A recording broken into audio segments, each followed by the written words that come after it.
What's up guys, it is Nita with Nita's Fluid Woodworks, and today I'm gonna show you guys how to make this Blockhead Skully. Once you get this down, you can pretty much do anything with the Skully molds, and trust me, Skully molds are really popular.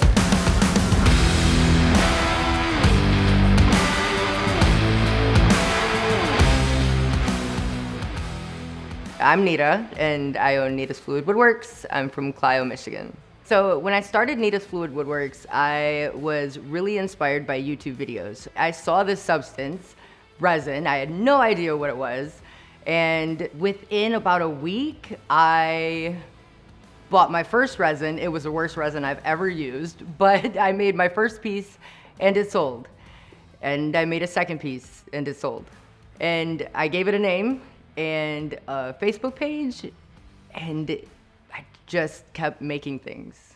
All right, so the inspiration behind the Blockhead Skully was actually, it was around Christmas time. It was before Christmas, and I love incorporating Lego into things because Lego fans are such die-hard Lego fans. And I knew that if I introduced something new with Lego in it, that it would probably take off, and I was right.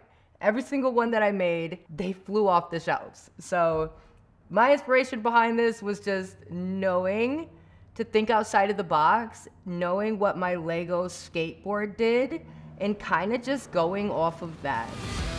Let's get into it. All right, so when I'm making my Blockhead Skully, the first thing that I do is what do I do? Hold on, yo. I just fill it with Legos and I pour resin in. Is it okay that there's no rhyme or reason to what I'm doing? This is a great project for beginners. There's really no rhyme or reason to how I fill this. It's really just up to your preference. When I'm making my Blockhead Skully, I just like to pick out Legos that I think would look cool in there. There really is no rhyme or reason to how I fill these things up. So these ones look cool, like the yellow, but always know, like, if you're using sea glass or anything that has a kind of translucent look to it like this, and it's clear, it's not gonna show up in here.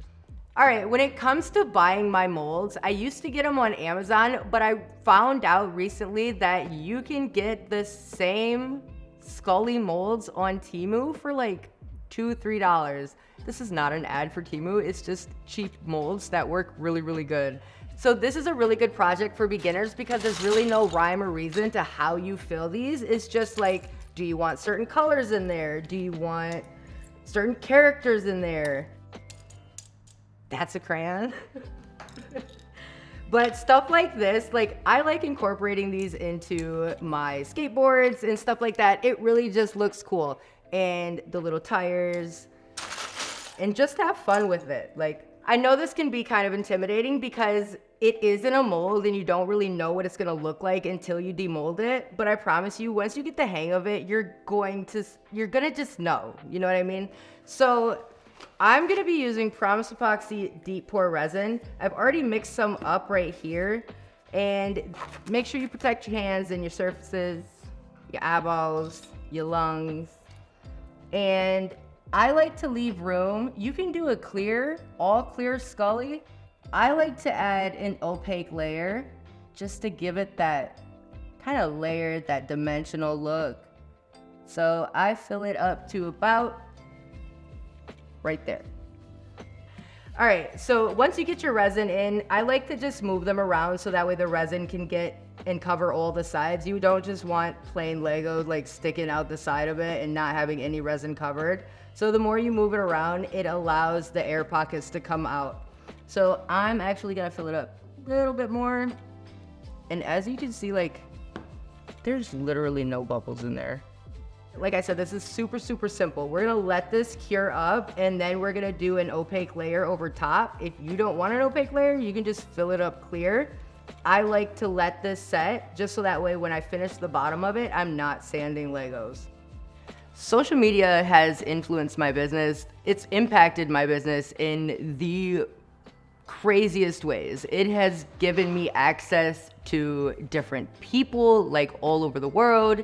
It has allowed me to grow a community that is just amazing. Like, they support each other, they support me, I support them.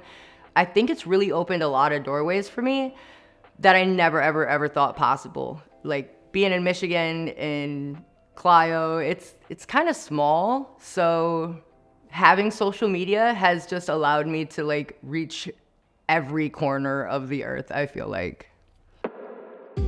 So the deep pour resin has cured enough to hold the opaque layer up. When you do an opaque layer, I'm typically using some kind of a pigment powder or something like that, and these are heavy. So if your resin, if your deep pour isn't mixed, it's going to drop through. And I do things that I want it to do that, but this is not one of those things. All right, so we're gonna mix up some resin.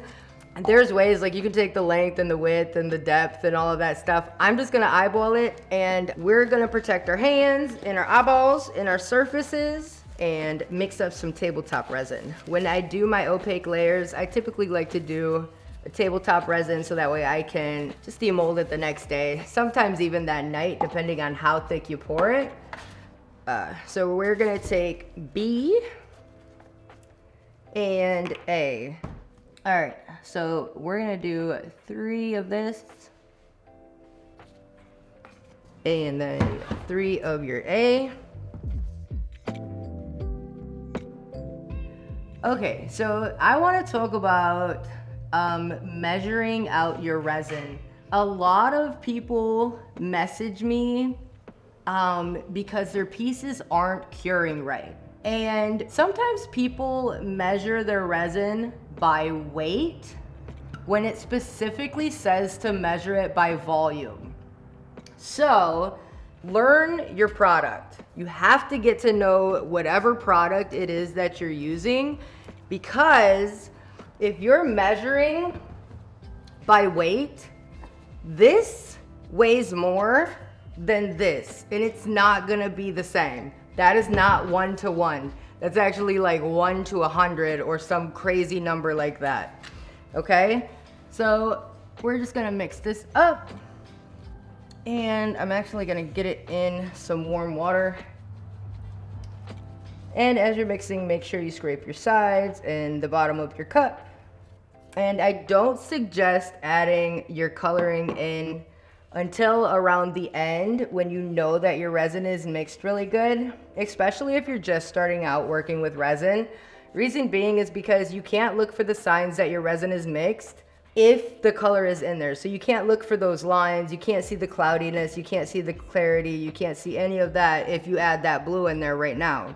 I suggest you wait until about the end when it's already mixed up, and then add your coloring in there, okay?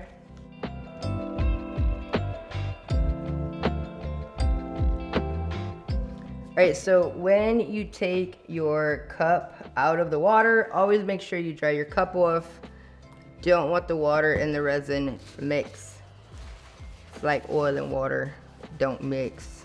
You will mess up your stuff so bad. Also, when we pour this in here, you wanna be very careful when you're using a silicone mold, because if I take my big old torch and I try to get the bubbles out of this resin, I'm gonna melt this mold to my resin, right? And we don't want that. So you can use like alcohol. Instead of isopropyl alcohol, I would use a denatured alcohol. I just see that it pops bubbles a lot better than the isopropyl alcohol. But I'm still gonna take a torch to this mold because I'm not gonna go around the edges. I'm just gonna stay in the center. Just be careful if you do it, okay? All right, so we're gonna add, this is a Sora Iro. This is one of my favorite teals. I love this color. And I just add a scoop. Oh my God, that's so pretty. When I'm adding colors, I know the look that I'm going for. Always take into account, you can always put more in, you can't ever take it back out.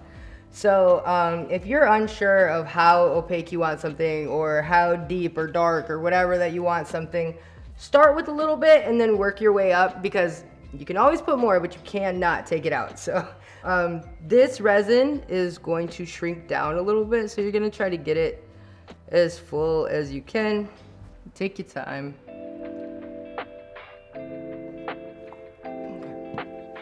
All right, so if you add heat, stay away from your edges and just like click, go fast.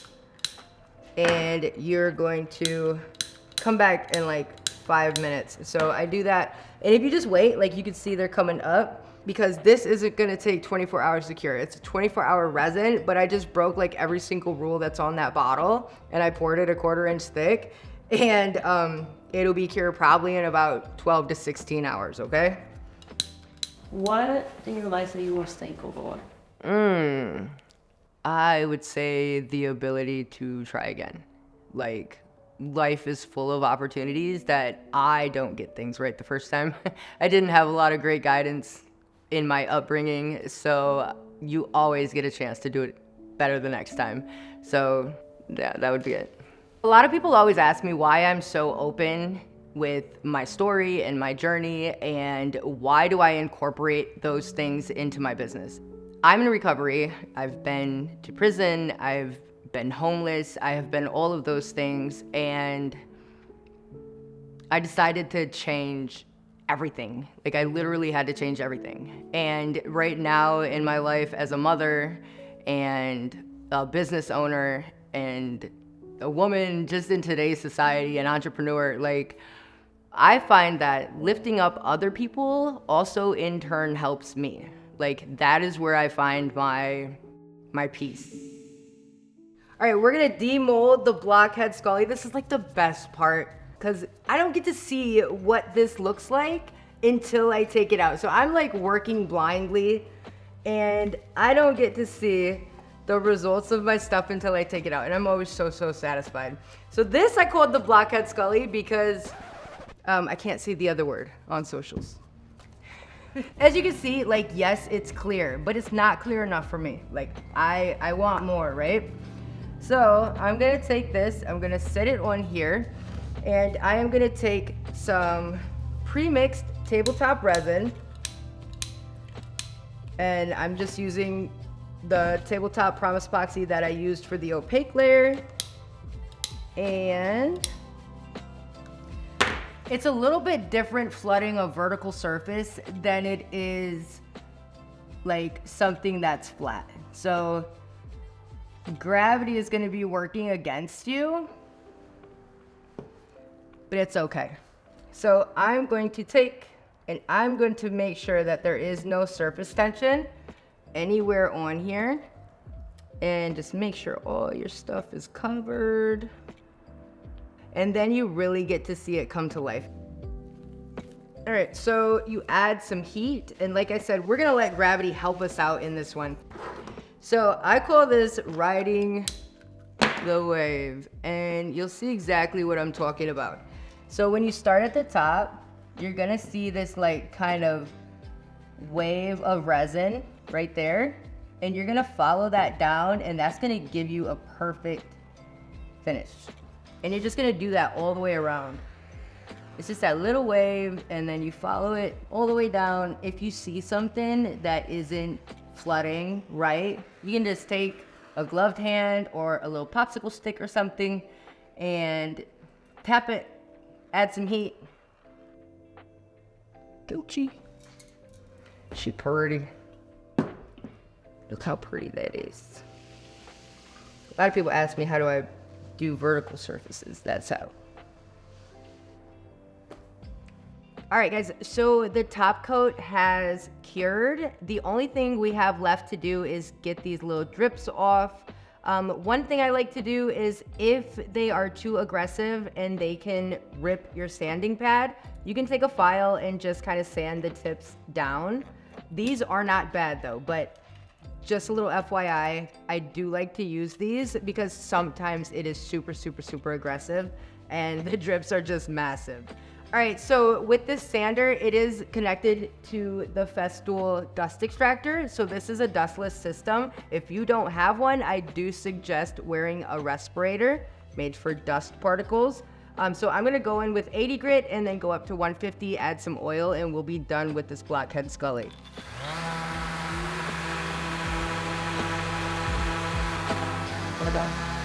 Yes, sir.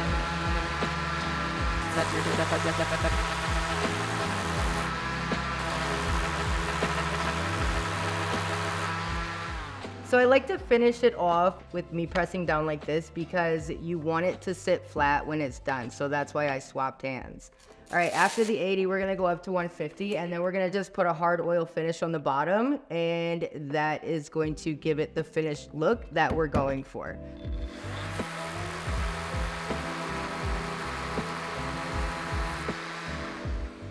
So before you put your oil finish on, you're gonna wanna get the dust off, and I just use 91% isopropyl alcohol for that. They have a lot of different oil finishes. I just really like this one because it is a really simple application. We're literally just gonna wipe it on, make it look pretty, and then wipe it off, and it'll stay pretty. Right, there she is. All right, guys, I had a lot of fun making this. If you want to get more inspiration or learn some new stuff, or just to be entertained, go check out my social accounts. I take you guys along on some crazy rides all the time. And don't be scared to reach out. If you got questions about resin or anything like that, I do my best to get to you. It might take me a couple days, but I promise I got you.